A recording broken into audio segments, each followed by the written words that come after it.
हकीकत आप भी जानते हो, ये भी जानते हैं, हम भी जानते हैं, बोलता कोई नहीं है। ये सरकार निकम्मी है, निकम्मी है। हिंदू मुसलमान के अलावा इनके पास कोई सब्जेक्ट नहीं है। कौन सी सरकार की बात कर रहे ये कंटिन्यू सरकार की बात, हैं? अच्छा, बीजेपी बीजेपी के रहे। हिंदू मुसलमान के अलावा कोई मुद्दे, बाबर, हुमायूं, जागीर सब थे, सब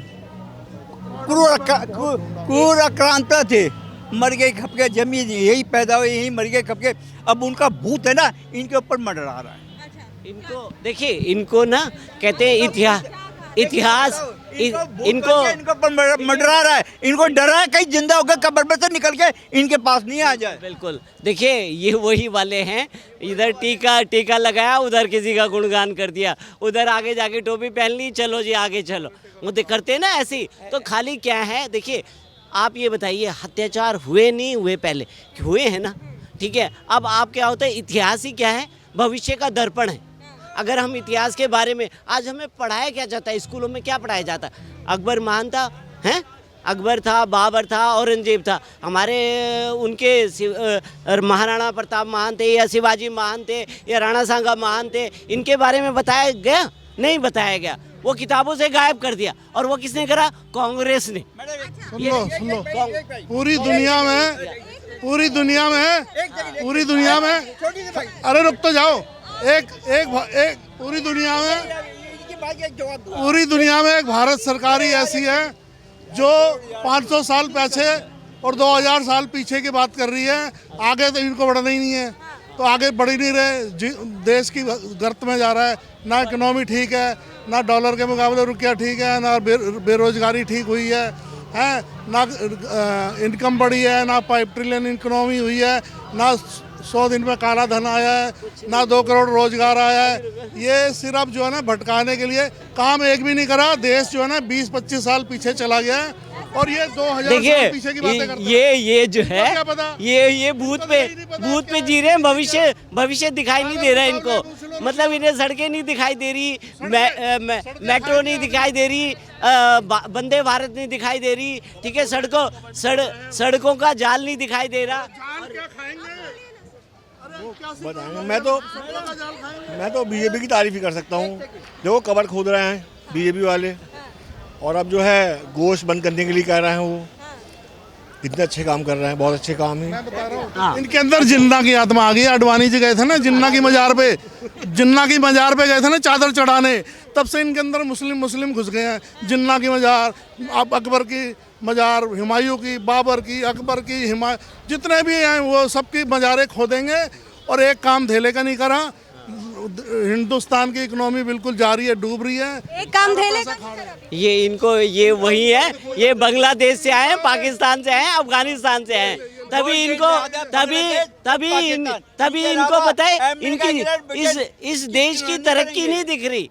उन्होंने खाली पट्टी बांधी हुई है, खाली पट्टी बांधी हुई है। अच्छा, जीडीपी कितनी थी 2013 में?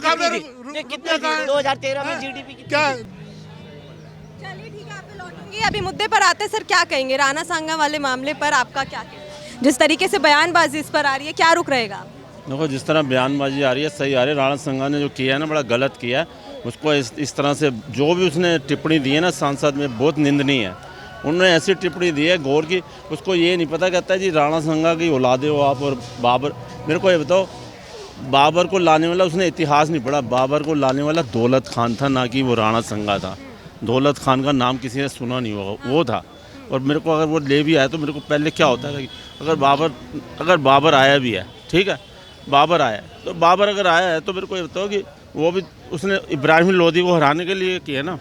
पहले ऐसा होता टाई अप होता था। आज भी देखोगे कई जगह ऐसी हैं, कई जगह जहाँ लड़ाइयाँ होती हैं तो यूएन के जो पीस कीपिंग फोर्स होती है वो जाती है, वो वहाँ पर वो जाके वहाँ लड़ती है। उसमें हर जगह के जो होते हैं ना सिपाही होते हैं, हर मुल्क के सिपाही होते हैं। तो बस उस टाइम भी वही होता है। और उसको दौलत खान लाया था, ये तो ऐसे गलत, उसने इतिहास ही नहीं पढ़ा। दौलत खान लेके आया, वो भी सुन्नी था। वो शुरुआत इन्हीं की तरफ से हुई थी। औरंगजेब यही लोग कर रहे थे। जब हम राणा सांगा पर पहुंचे तो ये हमारे खिलाफ खड़े हो गए। अरे खिलाफ क्या खड़े हो गए? जब गलत बात करेगा जब तो खिलाफ खड़े होंगे। और हमने कुछ भी गलत नहीं बोला। इतिहास को कोई नहीं नकार सकता। तो इतिहास को तो मैं तो कह रहा हूँ, इतिहास को नकारना भी नहीं चाहिए। उसे इतिहास तो पढ़ के तो आए, पहले उसने पढ़ा गया। लेकिन उन्होंने फिर कौन सा इतिहास पढ़ा? सुन्नी है, वो भी सुन्नी है। दोनों सुन्नी है। पहले होता था ऐसे, जो आते थे ना, आते थे, कई लड़ाइयाँ करते थे। इवन यूएन की पीस कीपिंग फोर्स भी जाती है बाहर, लड़ाइयाँ करती है उस दूसरे देशों के अंदर, और वो वापस आ जाती है। अगर बाबरनामा आया नहीं गया वापस तो उसकी गलती है। फिर वो यहाँ पर अगर रह भी गया तो दौलत खान की वजह से रहा है ना, तो उसने इब्राहिम लोदी को हराया है ना, जो पानीपत का जो युद्ध हुआ था। इब्राहिम लोदी को हराने, इब्राहिम लोदी पता कौन था? वो भी सुन्नी था, ये भी सुन्नी था।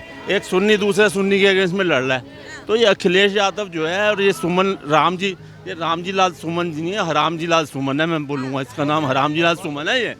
हाँ, जो ऐसी बातें कर रहा है, तो उसको जो है ना, उसको पहले सोचना चाहिए। पूरा इतिहास पढ़ के आया है। वो कहते हैं lack of knowledge is dangerous, नीम हकीम खतराए जाने वाली बात है ये। अच्छा, एक चीज बताइए, इस पूरे मामले को हम एक बयान की तरह देखें या फिर वोट बैंक की राजनीति? वोट बैंक की राजनीति है। वो सोच रहा है 20% मुस्लिम है वहाँ, तो हमारे वोट मिल जाएंगे।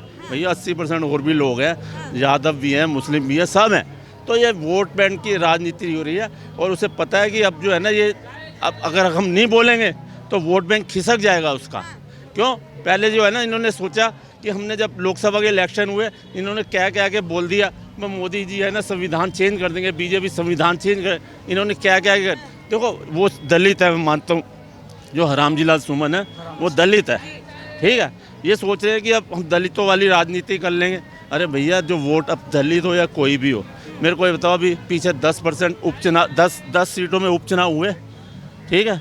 वहाँ अवधेश प्रसाद का लड़का खड़ा हुआ मिल्कीपुर में, वो भी दलित था, हार गया। उससे पहले 9 हुए, 7 बीजेपी ले आई। तो ये सिर्फ वोट बैंक की राजनीति है। राजनीति रोटी सीख रहे हैं। इनको पता है कि हम नहीं बोलेंगे तो वोट बैंक खिसकने वाला है। अभी से बोलना शुरू कर दो, 27 के इलेक्शन आ रहे हैं। अच्छा, इस बयान से उनको मुनाफा होने वाला है या भारी घाटा? घाटा? अरे घाटा आपने देख नहीं लिया, पीछे 10 उपचुनाव में घाटा हुआ या मुनाफा हुआ? पहले तो क्या हुआ? 10, वही आप बोले, वही घाटा ही होगा, घाटा ही होना है। मैं बता रहा हूँ, ये जितना ये बोलेंगे, जितना जो मतलब मुद्दे से हट के बोलेंगे और ये मतलब गलत बयान देंगे, इस तरह जो है ना, इनके वोट बैंक खिसकता है। अखिलेश यादव को हिंदू विरोधी नेता कहा जा रहा है, इस पर क्या कहेंगे? देखिए, हिंदू विरोधी नेता कहा नहीं जा रहा,